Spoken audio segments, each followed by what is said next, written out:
மிதுனராசிக்கு இந்த சனி வக்ரகாலம் எந்த மாதிரியான பலனை தரப்போகுதுன்னு தான் இன்னைக்கு பார்க்க போறோம். வீடியோ ஸ்கிப் பண்ணாம ஃபுல்லா பாருங்க. மிதுனராசி பார்த்தீங்கன்னா இயல்பா விட்டு கொடுத்து போகக்கூடிய ஒரு மனோபாங்கை பெற்றிருக்கக்கூடிய ராசி தான் மிதுனராசி. தனக்காக எதையும் சேர்த்துக்காம சகோதரத்துவத்துக்காக, சகோதரிக்காக, குடும்பத்திற்காக குடும்ப சுமையை தன்னுடைய சுமையா அது மகிழ்வா தாங்கக்கூடிய மனம் மிதுனராசிக்கு இருக்கும். தன்னுடைய வழியை பிறருக்கு கொடுத்துடக்கூடாதுன்னு ரொம்ப கவனமா இருக்கக்கூடிய ராசி மிதுனராசி.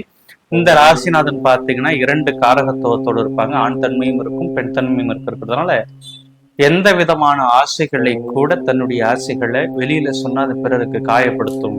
அது நம்மளால வேற ஒருத்தவங்க பாதிக்கப்படுவாங்க. நம்மளுடைய ஆசைகள் வேற ஒருத்தவங்களுக்கு வேற விதமான எஃபெக்டை கொடுக்குன்னு அந்த ஆசையை கூட தன் மனத்தோடு அழுத்தி அதை மறைக்கக்கூடிய ராசி தான் மிதுன ராசின்னு சொல்லணும். குறிப்பா பாத்தீங்கன்னா இந்த ராசிக்கு ராசிநாதன்ல இருந்து 10ஆம் இடத்துல சனி பகவான் சஞ்சாரம் செஞ்சிருக்கிறாங்க. 10ஆம் இடம் என்பது பாத்தீங்கன்னா ஜீவனஸ்தானம், அதே சமயம் பதவி உயர்வு, அரசியல் ஆளுமை செல்லக்கூடிய ஒரு துறையை நம்ம பார்க்கக்கூடிய விஷயம், அல்லது தொழில் சார்ந்து உத்தியோகம் சார்ந்து எந்த மாதிரியான துறையை தேர்ந்தெடுக்கலான்னு நம்ம அறிந்து கொள்ளக்கூடிய ஒரு பாவம் தான் அந்த 10ஆம் பாவம்னு சொல்லணும்.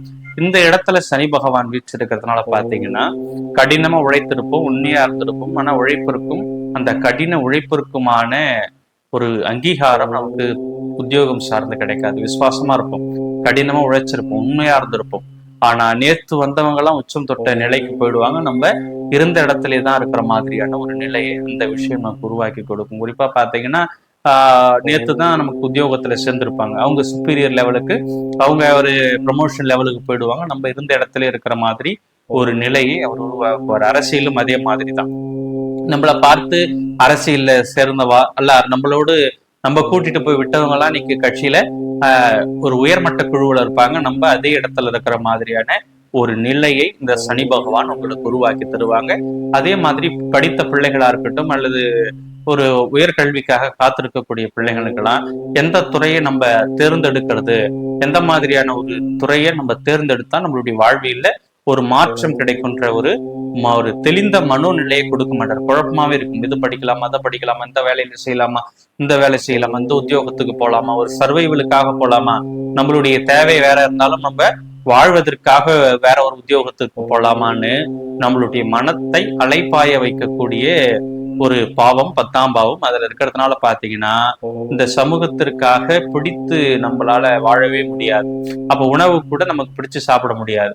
அதோ இருக்குதுன்ற மாதிரி சாப்பிடலாமே தவிர அரிசி இருக்கும், எல்லாமே இருக்கும். ஆனா நல்ல உட்கார்ந்து மன நிறைவா உணவருந்தக்கூடிய ஒரு மனத்தை கூட சனி பகவான் நமக்கு இதனால் வரையில கொடுத்திருக்க மாட்டாங்க. இந்த வக்ரகாலம் என்பது நமக்கு வளர்ச்சியை தரக்கூடிய காலம். குறிப்பா பாத்தீங்கன்னா 4ஆம் அதிபதியில தாய் ஸ்தானத்துல இது வரைக்கும் தாய்க்கும் பிள்ளைக்குமான உறவுல முரண்பாடான ஒரு நிலை ஏற்பட்டிருக்கும். தாய் சரியா பிள்ளையை புரிஞ்சிருக்க மாட்டாங்க, பிள்ளை சரியா தாயை புரிஞ்சிருக்க மாட்டாங்க. அப்ப 2 பேருக்குள்ள அன்பு நிறைந்த நெஞ்சங்கள் இருந்தாலும் சின்ன சின்ன பிரச்சனைகளால தாய்க்கும் பிள்ளைக்குமான உறவுல மிகப்பெரிய ஒரு முரண்பாடு. பேசாம கூட இருந்திருப்போம் அம்மாட்ட. அப்ப நம்ம அம்மாட்ட பேசாம இருந்திருப்போம், அம்மா நம்ம கிட்ட பேசாம இருந்திருப்பாங்க. அந்த வழியோடு வாழ்ந்த காலங்கள் என்பது ஒரு துயர்முக காலங்களாத்தான் நமக்கு இன்றளவு நடந்து கொண்டிருக்குது.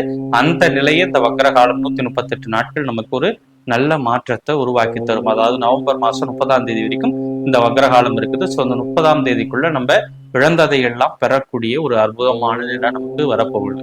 அது மட்டும் இல்ல, சத்ருஸ்தானம் அது ரொம்ப முக்கியமான விஷயம். குறிப்பா பாத்தீங்கன்னா நண்பர்களோடு நம்ம ஒரு இடத்துக்கு போயிருப்போம், நண்பர்கள் தப்பு செய்வாங்க, அவங்க எல்லாம் எஸ்கேப் ஆயிடுவாங்க, நம்ம மாட்டின்னு முழிக்கிற மாதிரி இருக்கும். அப்ப தவறு செய்யாம தண்டனையை அனுபவிக்க வேண்டிய நேரங்களாக உற்றார் உறவினரா, அதாவது நண்பனா நம்மளோடு பின்னி பிணைந்து நம்மளுடைய உணர்வா இருந்தவர்கள் எல்லாம் நமக்கு முதுகுல குத்திட்டு போயிட்டே இருப்பாங்க. அப்ப உண்மையான நட்புகள் கூட நம்மளை ஏமாத்தி இருக்கக்கூடிய காலம் இதற்கு முன்னாடி இருந்த காலம். அதுலயும் ஒரு நல்ல முன்னேற்றம் ஏற்படும்.